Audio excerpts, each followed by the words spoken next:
Hello there, everyone. Welcome back to some more Let's Play Starcom Nexus. In the last episode, we went further up to the north... No, that's not what it's called. To the upper right section of the galaxy? I was going to say northeast. It's not northeast. This is not possible. Looking at a galactic map to say it's in the northeast. It doesn't work that way.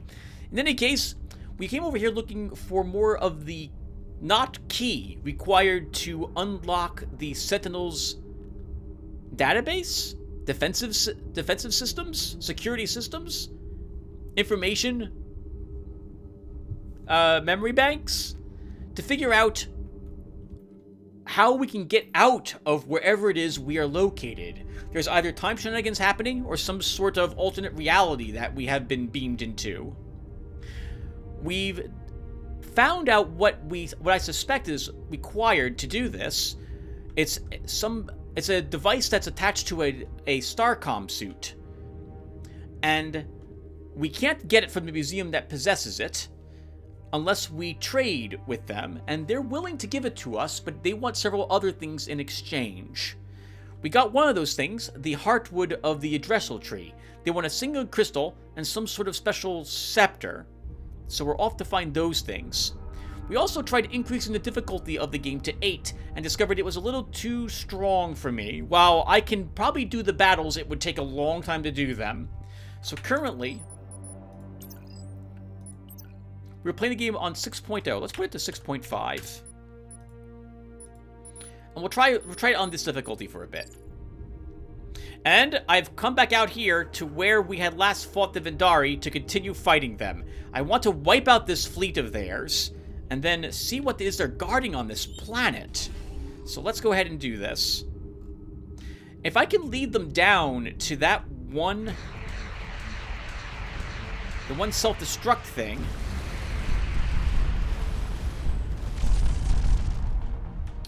that could work, or at the very least, I think I'm going to have to destroy that thing. Because it's going to destroy us if we're not very careful. There it is. Alright, so we can target this with missiles. If I can bring all of them over it, though, not that I think I'll be able to. Because it looks like they're just guarding that planet. There we go. Alright, let's destroy this first.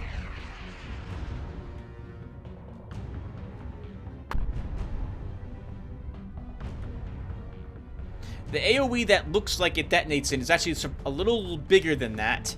You can very easily kill yourself if you're not very careful. And I just know that we're going to accidentally run into it.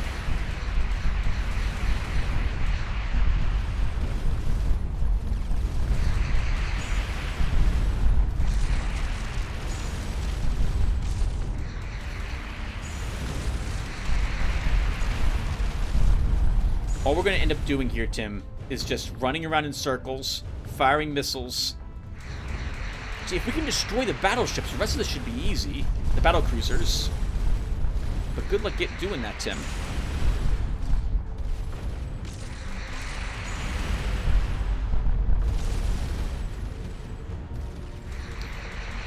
We're going to want all 20 missiles. Well, actually, this is probably good.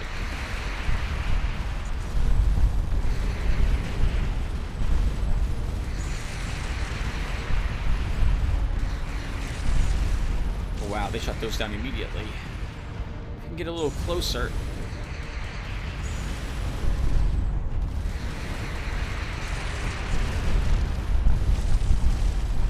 We are managing to hit them.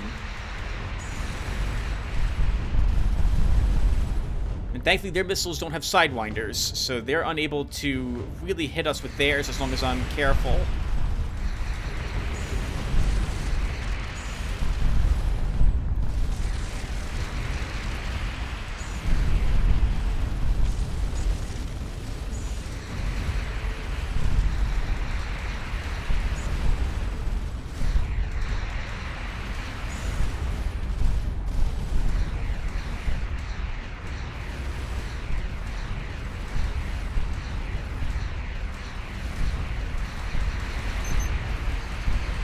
Get him.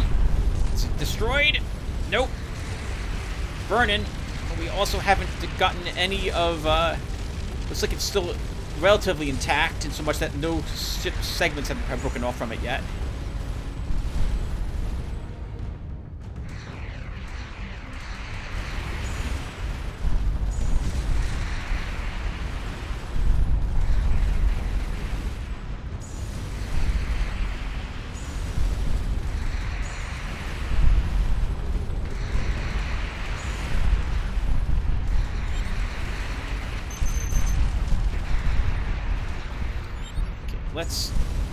Let's maybe get the frigate that's harassing us with even more missiles. We're low on energy, so we have to stand off just a bit.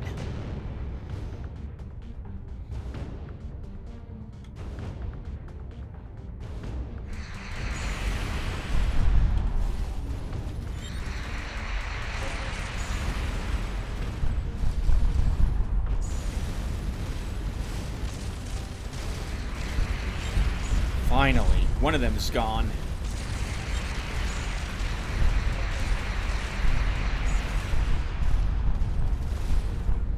Man, they can take a pounding at 6.5 difficulty.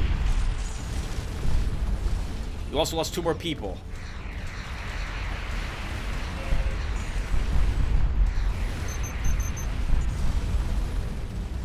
I can't get close enough to them, unfortunately, to hit them. With our, not lasers. Our plasma turrets, whatever these things are called.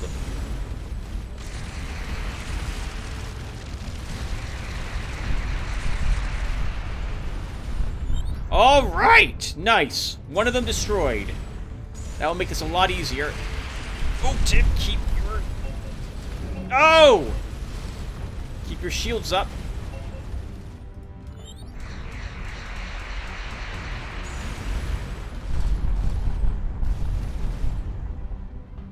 We're not going to get any of the scrap it left. Oh, no, we can get some of it, apparently. The Vandari must be filled on it if they're not picking it up themselves.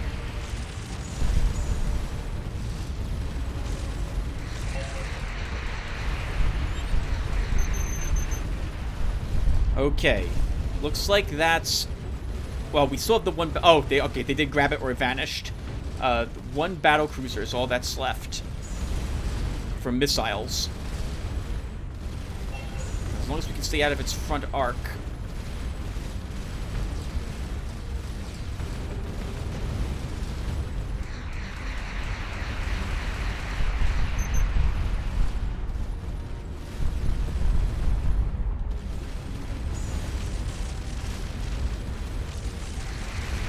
As I walk into its front arc. There we go. Yes! Take it!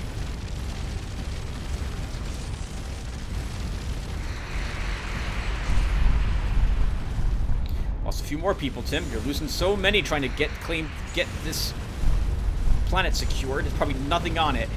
Probably a happy accident that they're even on, that they're here.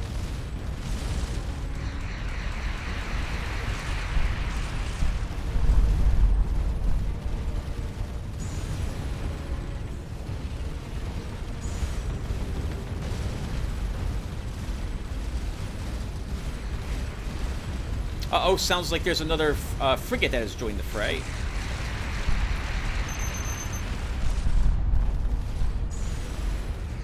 Yeah, let's get rid of that first. Oh, no, it's a Sentinel ship. Defender.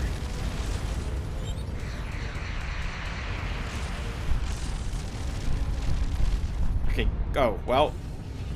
Oh, no, it's not quite dead.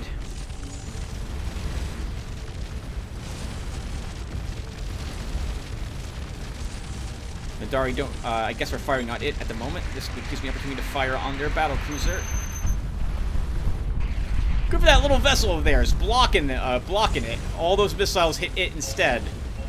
Took one for the team. Quite literally there. Or several for the team.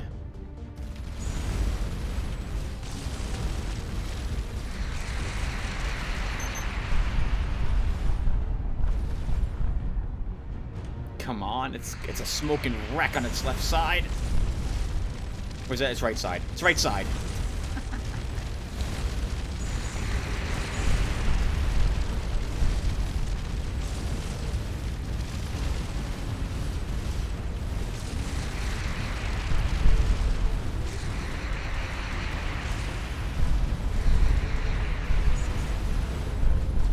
Sorry, we're not doing much chatting at the moment. I really want to eliminate this enemy armada.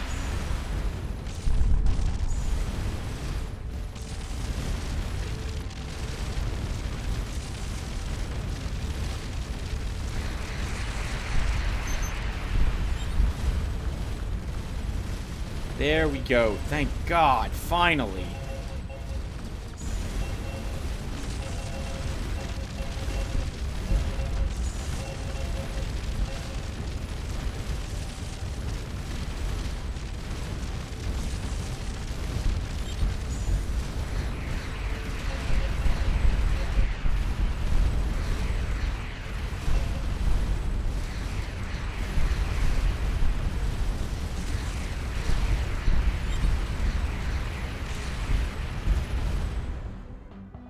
Woo!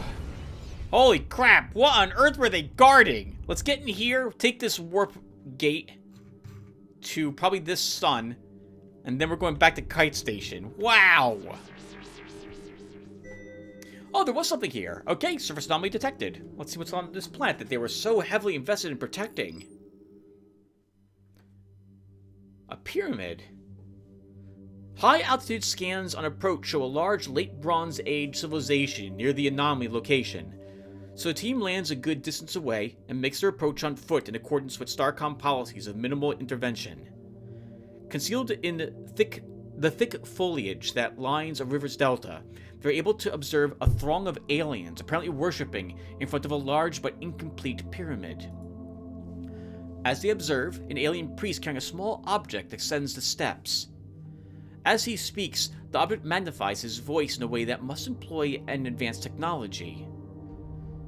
At least, as surprising as what he says, is interpreted by the Universal Translator. Come forth, visitors. We beseech you to make yourselves known. Do not be afraid. The last time I was here, I didn't realize it was guarded by the Vandari. I didn't make contact with them, and I'm not going to make contact with them this time either. Have the team return to the ship. And that's it. You won't be allowed back down there. That was a one-time thing. I have no clue what happens down there, so if you guys find out, you guys can let me know. Or maybe I'll play through this game a third time at some point.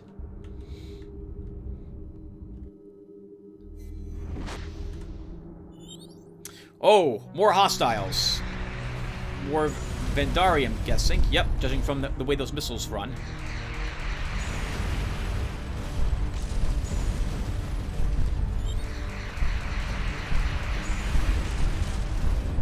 No, Tim. No, if you get too close to that, you're going to get sucked through it.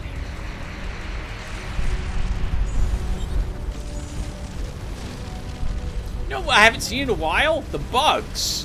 Wonder how the... Oh my god, that's super bright. Wonder how the bugs... Oh, this is a pre-supernova giant, right? No wonder why it's like this.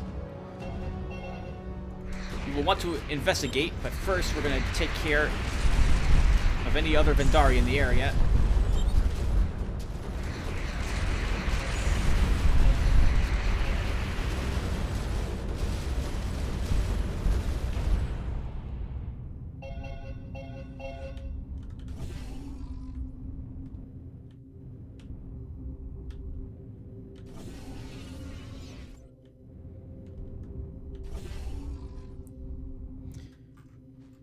Can we zoom? Oh, it's so bright. Can we zoom in on it? Yeah, look at the... Oh, I forget what it's called now. Look how it's unstable. I love it. Can we go over it? We can see us losing a little bit of shields when we're this close to it. But apparently there's nothing here for us to actually scan, not on the sun itself. Let's see about the planet that's right next to it. That's probably... I can't imagine there's nothing but fire down on this planet's surface at this point. Assuming there's anything left for it to burn. Nothing on the surface. Okay, then. Let's take a look at all the planets. I see another Vandari vessel. Yep.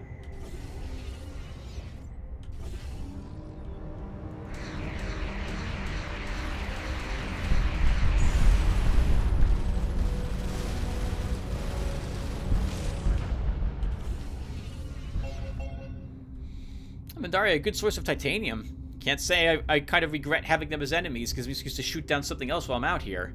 Though it does delay me from talking about other random stuff. Let's go ahead and take a look at the planets. Something on this one. Lots of dried riverbeds here. Oh, this is the mysterious trader. The team find the signal. It's another freighter live. The team find the signal is another freighter live parked in the shade of a rocky outcrop. Again, a figure is waiting by the craft. The team cannot tell if it's the same trader they encountered before or another one of its species. Left purple goods. Completely fragrant. No 8s. 24 adamantine. Positive or empty. I love the way this guy speaks. Reminds you of something from Anachronox. The way that the lizard smugglers spoke in that game. Or the Corticom representatives when they were talking about stocks. Whatever he's selling, we'll take it. Yeah, 24 adamantine. We'll have it. The trader takes the team's adamantine and unloads a maglev pallet with a large metal crate from the port of the freighter. It scurries back inside. Suddenly, the team raises up and flies toward the horizon. Minus 24 adamantine. The crate contains the badly damaged remnants of some kind of probe. Its memory bank still holds some useful data, though. 10 research points for 25 adamantine? I don't know if that was worth it. Technically, there's only a finite amount of research available every run-through. You can farm adamantine, so yes, I guess it is. That was quite an expensive trade, though. Can I see? No, I can't see what my resources are from this screen. I cannot. Can I? No. Ooh. I like the color of this one. Looks like a mothball.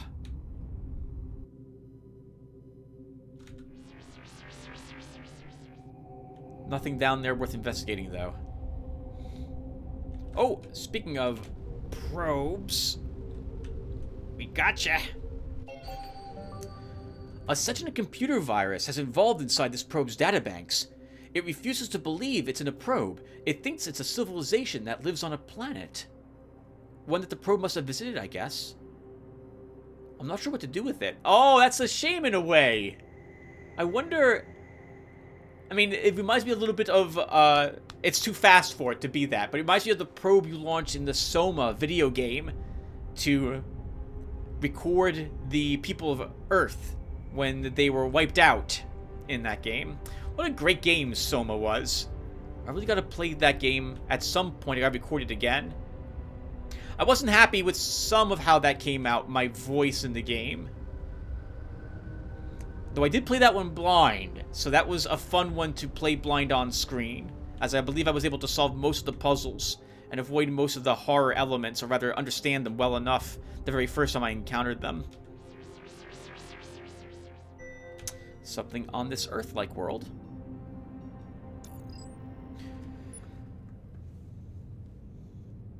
The anomaly is a cluster of Bronze Age ruins that unusually show damage from plasma weapons. The team is unable to find the cause or any resource of value. While investigating the site, they are approached by a group of 14 Bungalit bipeds. Via the Universal Translator, the team's xenoculture expert opens a line of contact. Oh, what do they want?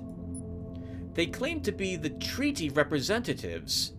They seem expectant and anxious. Have the xenoculture expert politely ask what the hell they're talking about.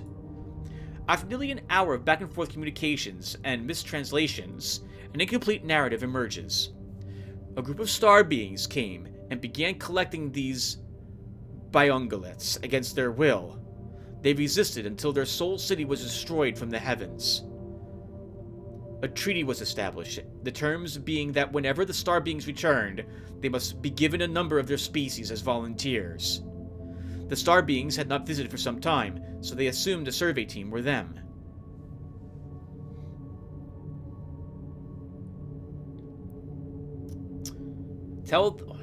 Do civilized races not condone slave trade? I don't think that's probably an accurate statement. I think civilized races are perfectly willing to have slave trade if it benefits them. It depends upon what their morals and ethics are.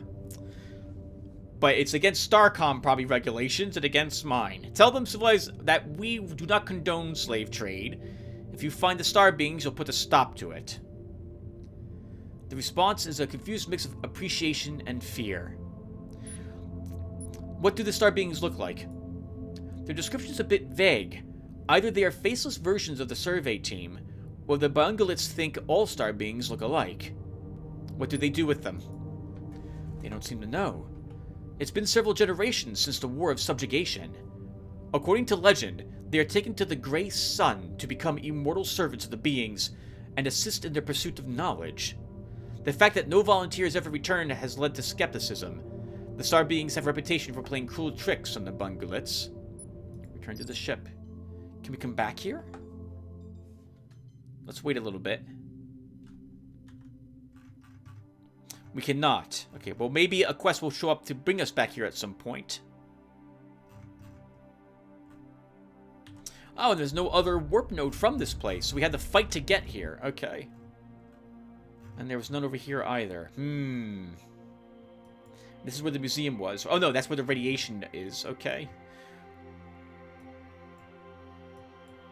It's going to take us some time to get back to this spot, probably through Vandari space. So let's go to this gate, and we'll take it back to Kite Station.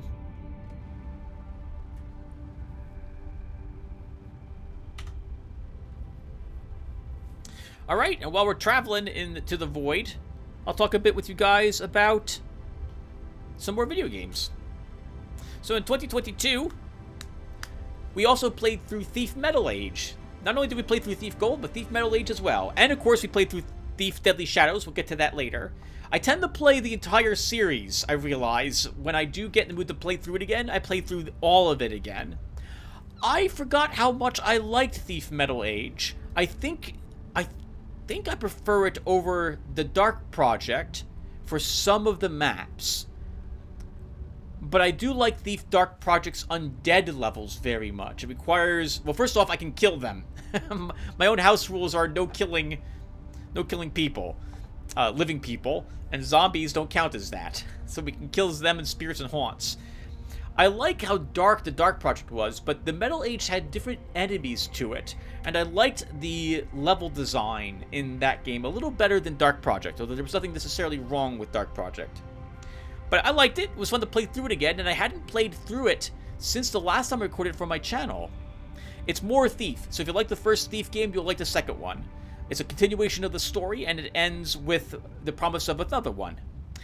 I can give the entire Thief series, the first one through third, and the Thief the Dark mod, all rank for a tie for my third favorite game, because they're all the same game, effectively, with little modifications here or there on equipment we can buy, or perhaps some of the gameplay for the Dark mod, but I really have enjoyed all of them, so I can highly recommend it. Give it 2 thumbs up. I played it with the high definition mod as well, which makes the game look beautiful, even in today's standards. Thank you, modders, for doing that. We played through, obviously, Thief Deadly Shadows as well. There's been some mods released for that game too, which addressed some of the concerns I had for that game even when it was first released many years ago. Thief Deadly Shadows was released a few years after the Metal Age was released.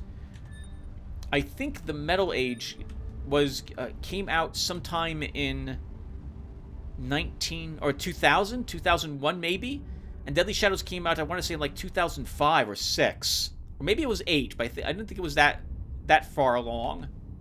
It was an Xbox port to the PC, which meant that it had to suffer through consolitis first, which is always awful, because that means the game just doesn't run very well, and they had to do various other things to the game to make it play on the awful console systems at the time. Oh. All right, hold on. Let's deal with these Vandari first. We'll talk some more.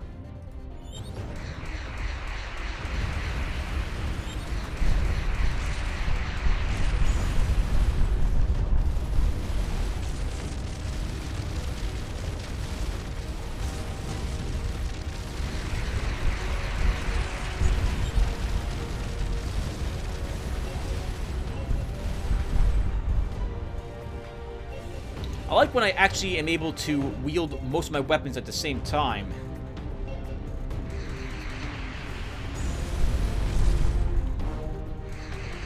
Where are you? Frigate. There you are.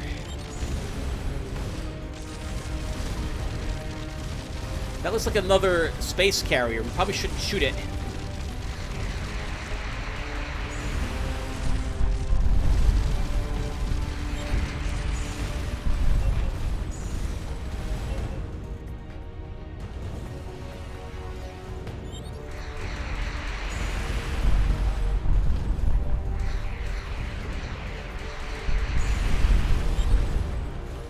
Okay, the main threats are eliminated.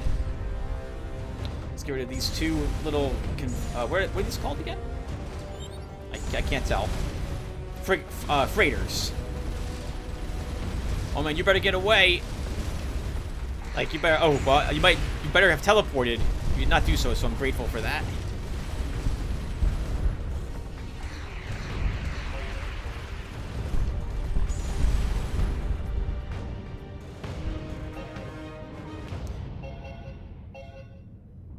All right, let's take a look at this desert planet.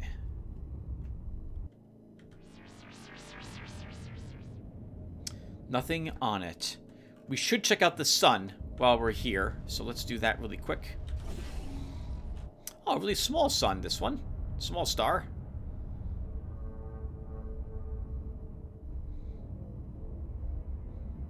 Yeah, our ship's bigger than it. That's so weird. I don't think the ship's supposed to be... obviously, the planets and stars are much, much bigger than our own ship. It's for gameplay purposes. It was funny to think about very briefly, though. Alright, how about this planetoid? This looks like a barren moon to me. It's no moon, it's a space station. No, it's totally a moon. Oh no, there's a station up here. This clearly once was a factory and storage facility for a large variety of goods. There are thousands of cargo containers full of assorted items. The team engineer guesses that some civilization used this facility to produce goods which could easily be launched into orbit in the low G to be collected by freighters. Automated production seems to have stopped amidst processing a large order. Analysis of the factory's computer core memory shows a stack overflow while trying to... wow! What? I don't even know what this is. 9 gazillion 223... trillion? I think there's one more than that. 9, whatever that is, 223 gazillion, 372 trillion, 036 billion, 854 million, 775,807 units of some trinkets for delivery. Besides the factory's absurd production goals, another point of interest is the large antenna pointed at the massive structure orbiting above. Some kind of space dock? The team is able to energize the antenna using a power supply from the lander. The antenna has a simple mechanical interface with 2 buttons and an array of 4 lights. The lights are currently off, off, off, off. Press the second button. First button. Second. First. Second. Turn to the lander. I think there's a certain code we have to punch in. Oh, for this to be activated. Maybe it's activated. Looks like this probably launches supplies out towards this sun. I'm guessing by the way this is facing, we can enter it and go in that direction. But we'll do that a different time. I want to go do a different exploring in this one. So let's look at all this stuff, then we'll go back to Kite Station and get some more crew.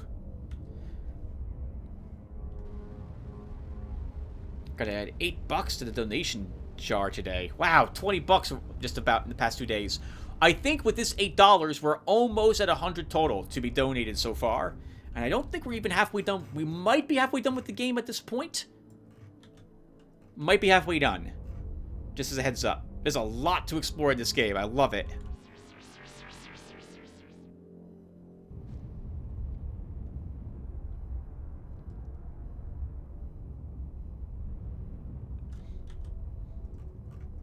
But nothing on that planet. No more talking apparently either. Let's visit this other one. I guess we should approach the giant device at least and see if we can go into it. Nothing there. Another freighter showing up. Sorry, Vandari. Shouldn't even be here any longer. I'm gonna destroy you.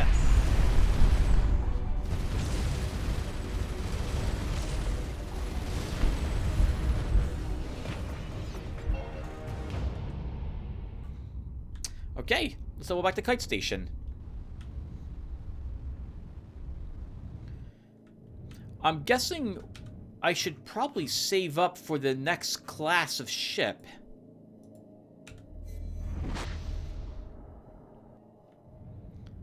So we'll do that instead of spending any on any further upgrades. I've really enjoyed this vessel. It's been fun to use this for a few episodes now. Actually, this is like the third. Oh, we should talk with Pillman as well about the isotope. So first, let's ask for more people. Use more crew. Everyone's excited to join your crew. We're all counting on you. Anything else? How's morale? Not too bad. My people hear that your crew is hopeful, and that makes them hopeful. Actually, we'll talk with Pillman later, because I know what that quest involves, and we're not quite ready for it yet. 592 is, I think, just enough to unlock the next class of starship. It is, just barely.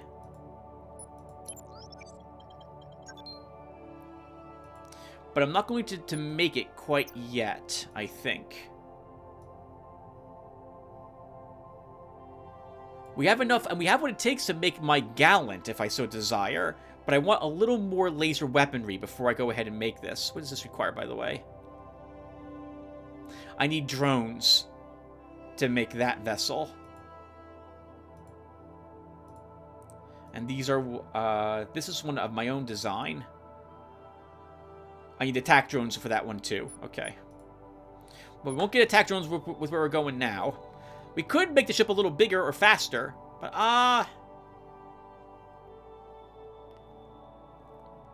10 more modules? No, we'll be okay. Okay, guys. We're gonna go... Oh, after we defend the Kite Station...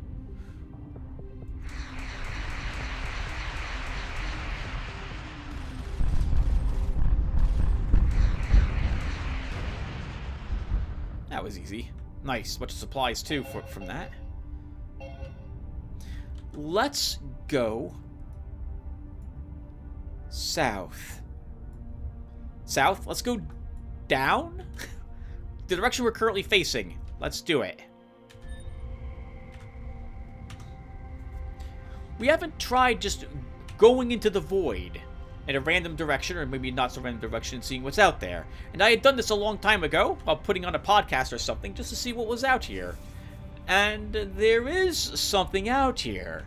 So why not take a peek at it together and get it on the map? This way we can see what it is.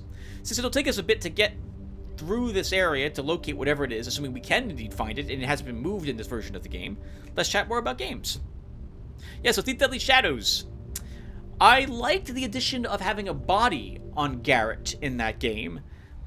I liked some of the level design in this one too. I liked the story in particular. I loved the Cradle episode and what is revealed after you complete it. And I thought it was a nice wrap-up for the Thief series as well, with an obvious attempt to potentially, or rather a hint, of the passing of the torch in the future to a different type of character. I thought it was really nicely done. And once again, I really liked it. The mod I've used for it, I think the... oh, I can't remember what it's called now. Taffer Patch or something like that? Fixed a bunch of bugs and glitches which existed in the game when it was released, addressed some of the AI issues in pathing, added a bunch of different configuration options, and included, I believe, a HD mod for the game, and allowed you to turn on or off various features that were set on by default in the game. They also allowed you to increase the difficulty of the AI if you wanted, and I totally did that, making it much tougher than what the game normally was. I don't remember the increased AI difficulty being very difficult at all in the base game, if I recall correctly. So I was glad to have the increased difficulty added through the modification. And it took all the separate levels which were added, given the memory constraints of the Xbox, I believe, at the time, and made them one big level, removing, or at least for the stages that you went on, removing the zone transitions. They still had to keep it in the city, in the hub. They had to, because of the way the city was designed. It wouldn't make sense for them not to do so. They couldn't combine it all into one without a great deal of work or trickery. But otherwise, it was great. And that's not even a penalty. That's exactly what the base game is, so I'm not really hating the game for that. If I had to dislike something about the game, it's that I think it was a little too easy, that game. You didn't really need to use supplies on any mission, because the game designers weren't sure what you would be able to carry with you from level to level. And, like, they weren't sure how much you were going to need or use. And so, as such, you could acquire quite a bit of supplies in the game, because unlike the other Thief games, you weren't reset back to a certain amount of particular supplies, or specific supplies, during a mission. You could keep everything that you didn't use between missions, as you were brought back to a hub, instead of going to the purchasing menu for the next mission. Still, I liked it, and I can give it 2 thumbs up. I very much like Thief Deadly Shadows. I like that they kept it a Thief game as well, as opposed to making Garrett into some sort of super fighter, or some sort of amazing assassin with special magic powers or something of the sort. He had special powers, being able to hide in darkness, being able to see enemies long before they could see him, and being really good at hearing noises. He didn't need anything else, like being able to slow time or stuff like that. Anyway, I very much liked it. We played through Eye of the Beholder 1, and I began playing through Eye of the Beholder 2 as well for a bit. But, I haven't played Eye of the Beholder 2 now for some time. I really should fire it up again before Christmas and begin getting re-addicted to that game so we can finish it. I did start it after all. In any case, though, it was fun. I have fonder memories of the game, though, than what it ended up being.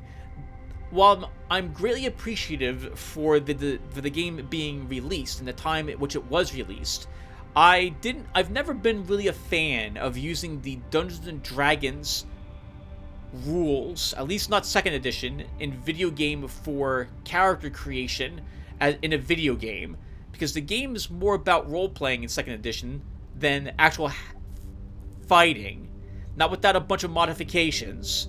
And in, like, Eye of the Beholder or Pool of Radiance or any of those games, with 2nd edition rules at least, you really had to dump points into your characters. Like, they had to be amazingly superly powerful for them to be useful to you in combat situations. And if it's a hack and slash game, then that's all it basically is for some of these games, then you really need that there. So you gotta have characters with all the highest stats, and you have to tweak their hit points so that it's always the highest amount of hit points too, and so on. And I guess I was expecting to find something out here, but I didn't find anything out here. We're gonna make another sweep just to make sure. We'll try going out this way instead and see what we find, if anything. Right, so anyway, for Eye of the Beholder, it's a 3D grid-based real-time dungeon crawler. It's the first one of them that I played. It's a bit awkward if you're not familiar with the play style, since you're commanding a group of heroes in the game, but they move all together as one, and they all occupy the same space, whereas your enemies tend not to do that, depending upon the enemies that you're fighting. It was fun. It was a nice trip down memory lane, but I got super frustrated by some of the mechanics that were in the game, like the way that spells are memorized in the game, and how some spells are much more useful than others. It points out the various flaws that I have, not directly, but indirectly, with 2nd edition, with how most of the spells in the spellcasters in the books are useless. Very, very situational. And it harkens to the days where we used memorization slots for spells. A certain number of them could be cast per day per spell level. And at low levels in particular, you felt extraordinarily weak. Later enemies in the game were immune to spells, which also rendered your spellcasters useless at later points in the game. And your frontline fights could be paralyzed, which rendered them useless for the game. It's like they chose some of the most annoying creatures and put them in the game for some reason. But it's considered a classic. It's considered a classic. And I'm glad to have played through the game again. I actually put a survey together to ask people what they wanted to be in that game, which is why I feel even more guilty than normal about not finishing that playlist. So we will definitely have to pick it back up again.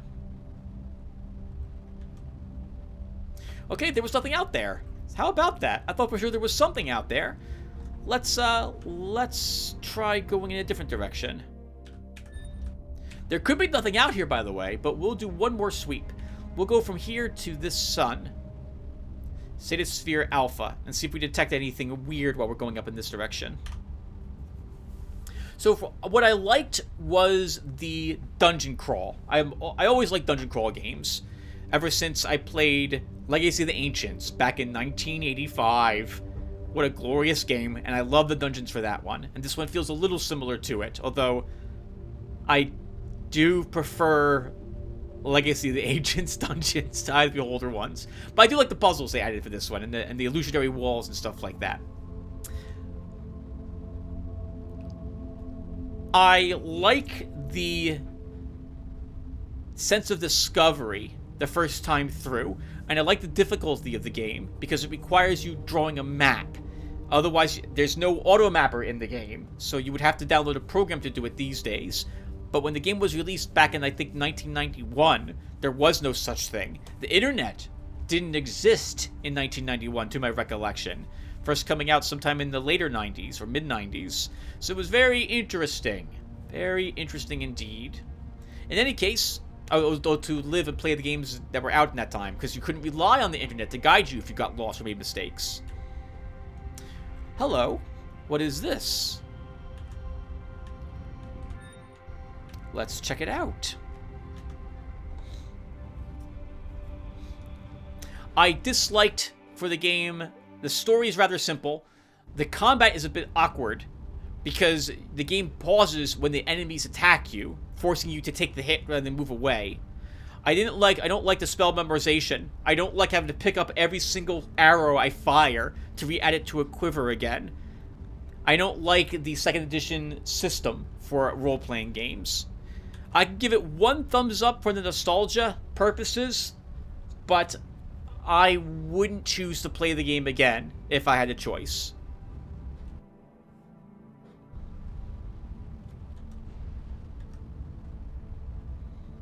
Some sort of really dark nebula here. I'm detecting high energy discharges within this nebula, probably from concentrations of ionized particles. Readings suggest there may be a large number of these nebulae in this region. Recommend proceeding with caution. I'm going to save the game to show you guys what will happen if we just cruise on through here.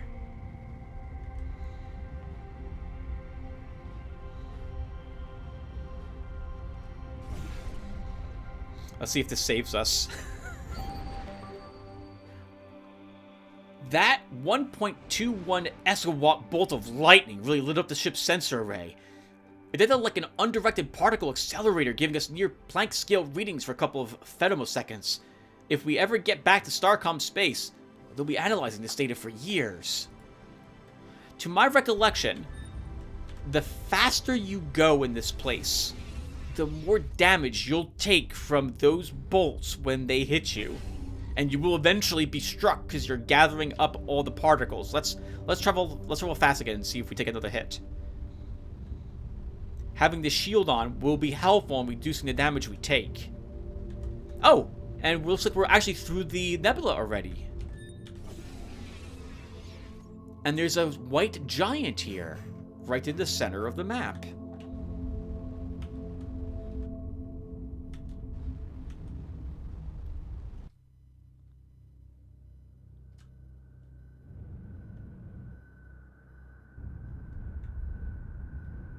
And something else. We are approaching a massive gravitational distortion. It appears to be located a few thousand astrals below the celestial plane.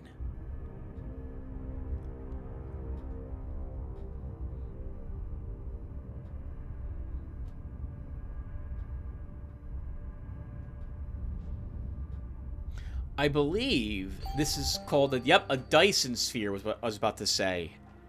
The massive object below us appears to be an artificial structure several thousand astral units in diameter. Possibly some form of Dyson Sphere. I'm reading a tremendous distortion in the space-time metrics.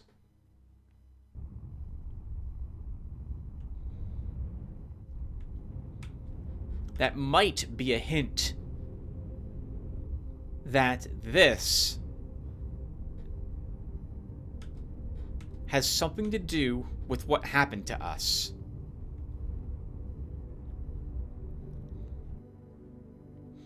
And it looks like there's a front door. Why not knock on the front door? What's the worst that could happen? No one's home? They tell us to go away?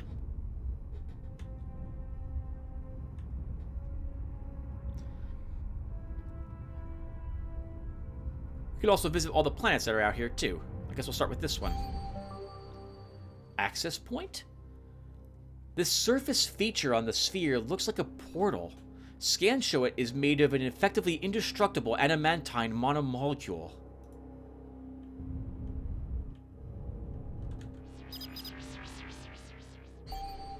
Despite the massive object lurking below the celestial plane of this system, the planetary orbit seems stable. Its field shows on gravitar readings, but it doesn't seem to affect local space-time curvature. So they still rotate around something. Oh, around the sun, I suppose, that we saw. So this has been designed, this Dyson Sphere, to not affect anything outside of it. I'm guessing. And the Earth planet? Nothing on it. That's the outline of the Dyson Sphere, how big it is. We can probably guess, if it's warping space-time, that it might be doing more than that.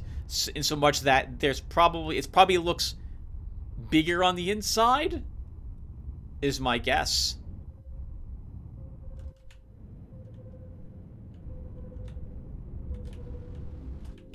It's gonna come down here. We're gonna grab you. No! No! Oh, I really wanted that one. They got away. They got away. I'm curious what that probe would have detected in this area. I didn't even realize the probe came out here. Okay, well, it's too late. We missed it.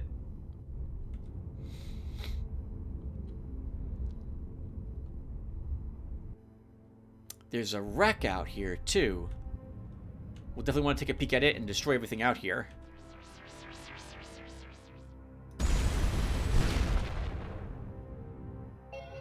Adamantine. Wow. And the tronium. If we can get adamantine from the scrap, that means we want to destroy all the scrap. So while we're doing this, we played a little bit of Eye of the Beholder 2, and I was just talking about Eye of the Beholder 1. Oh, yes, so I gave Eye of the Beholder 1 one thumb up. I can recommend it for nostalgia reasons, but after one playthrough, you probably will be done with it. You're not going to play through it. Well, you might play through it again with a different group, but I highly doubt it. I highly doubt it. I think it was one of the few games in the game series as well where a thief wasn't really necessary or even needed or wanted in the game, if I recall correctly. Or you can multi-class. Oh, right!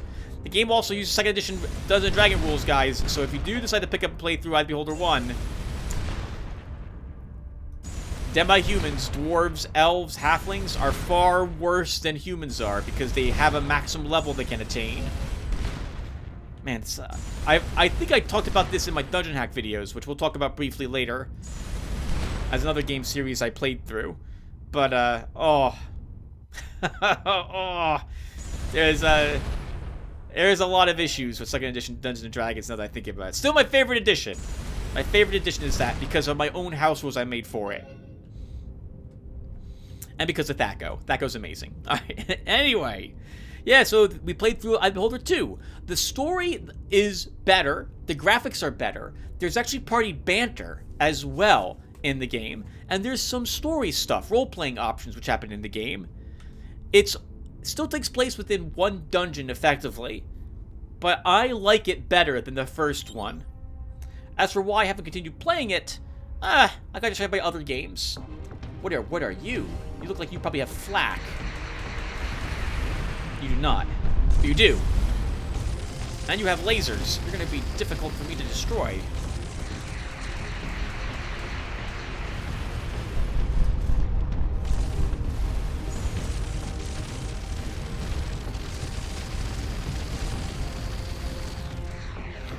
Is it the flak only guarding it from the front, I wonder? Because if it is, maybe we can get it from behind.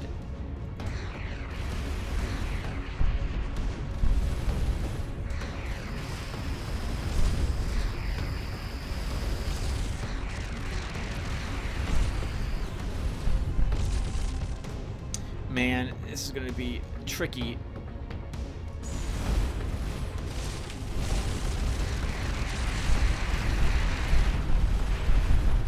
Alright, so that's how you do with flak with lasers. You gotta get close to it and then fire the missiles.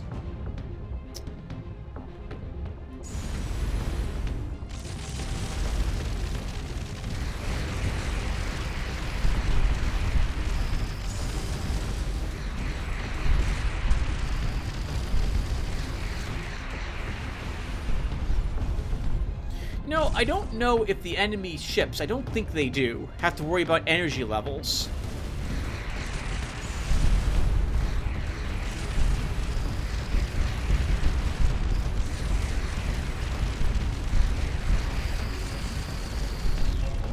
Oh, we lost a person fighting this. Ugh. That's rough. That's 9 people this time.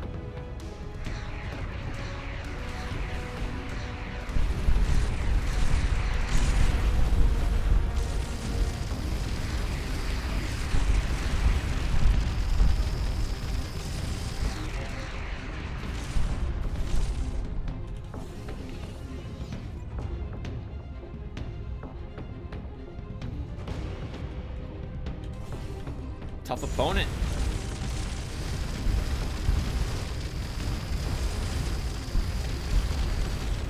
Only 2 lasers on them. Okay, so in this case, we just need to let our shields recharge and basically joust with them, because we will out-damage them compared to them damaging us if we're not within their range for too long.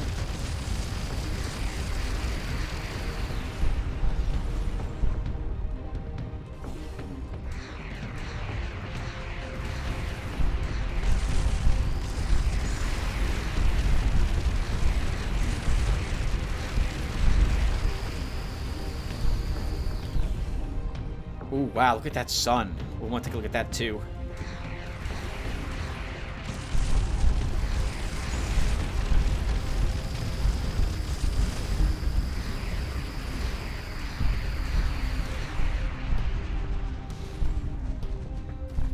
I don't know how much flak research we've picked up, or countermeasure research we've picked up, but I would like to get flak.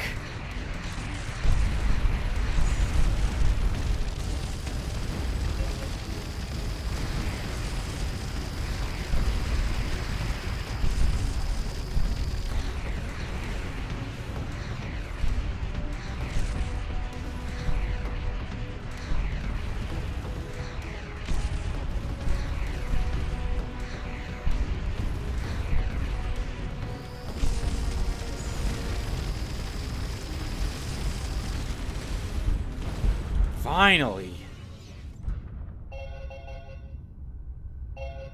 Maybe we already have it. I certainly haven't seen to picked up any more of it. Nothing on the planet that they were guarding, though. Okay.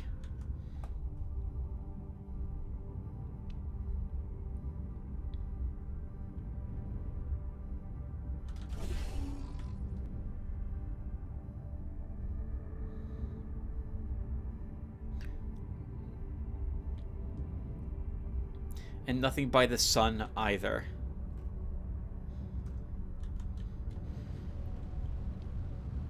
Alright, let's go around this area briefly and see if there's anything else out here.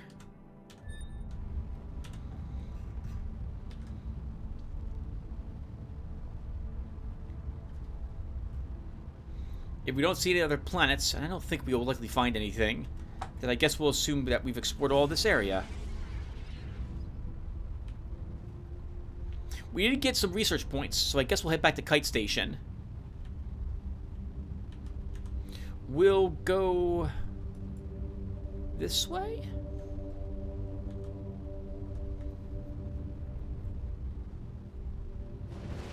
Oh, took a hit. Lost another person. Oh, man. That sucks. That's 10. 10 more bucks. Looks like the shield is keeping us protected from being jolted.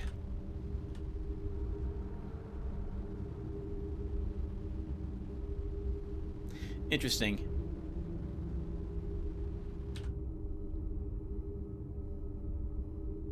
Oh, we just lose... I didn't realize it worked that way. Our shield just normally loses a little bit of energy.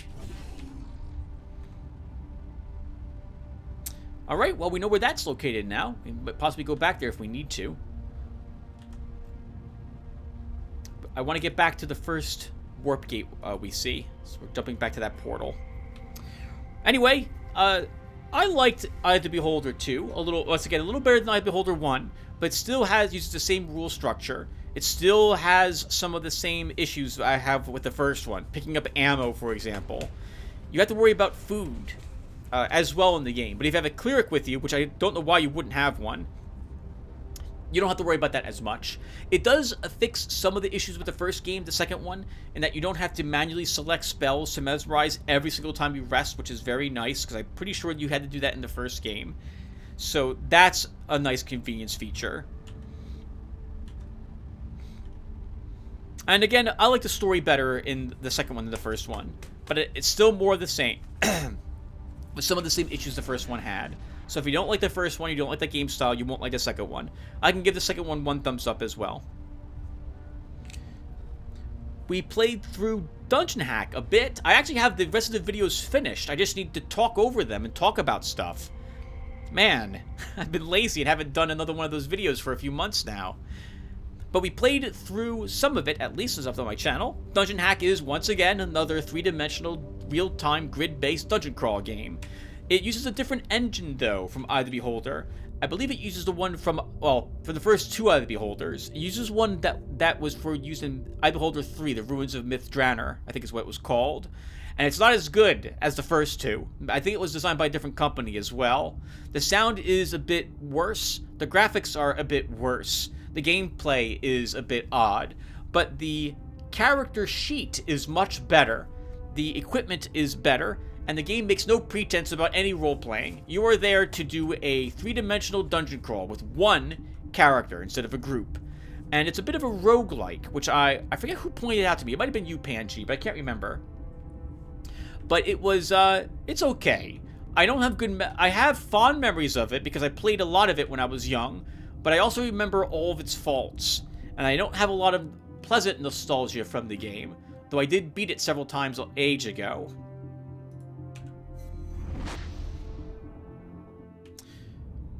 I think that it's an okay game if you don't mind a lot of repetition and some things being very unbalanced, and because some classes are much better than others.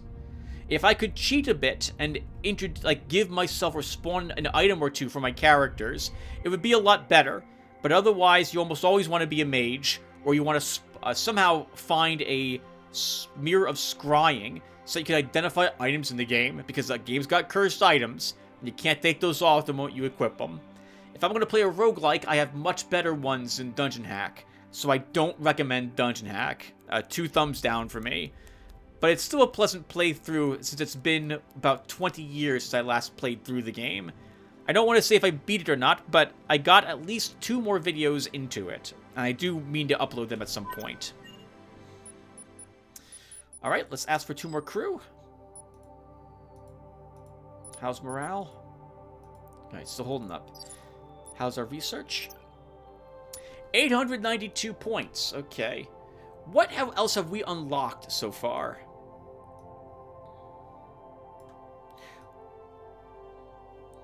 We could finish up our missile research by taking vacuum ramjets, which I think increases their speed. We've unlocked everything else about our missiles.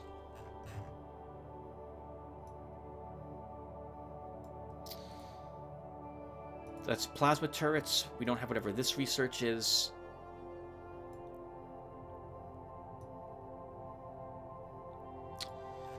Why don't we take... Why don't we take the two more upgrades for our lasers, and we'll be done. And then I guess we'll take a laser. We'll try a different ship. Let's see. Let's increase our laser range.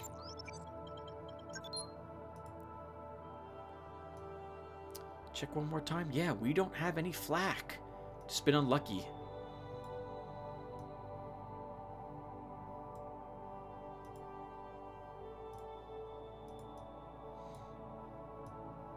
And we'll grab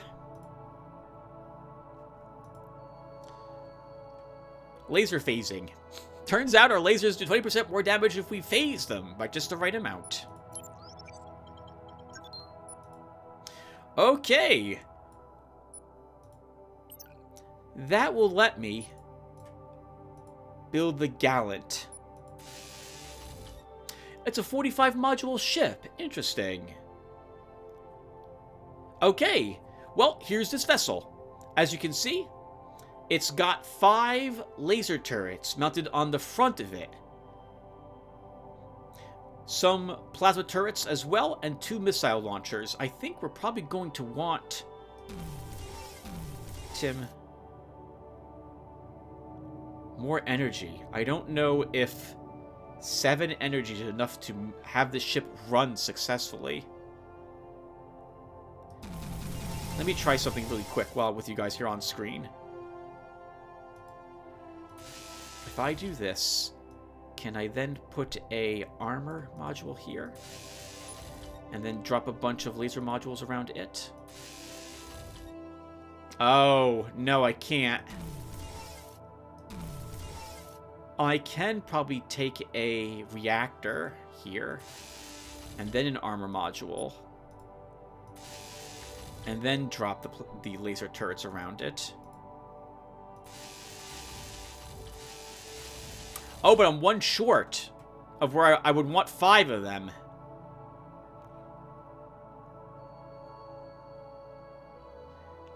Oh, that's super awkward.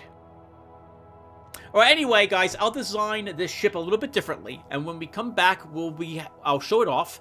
And we'll head back out there and do more exploring.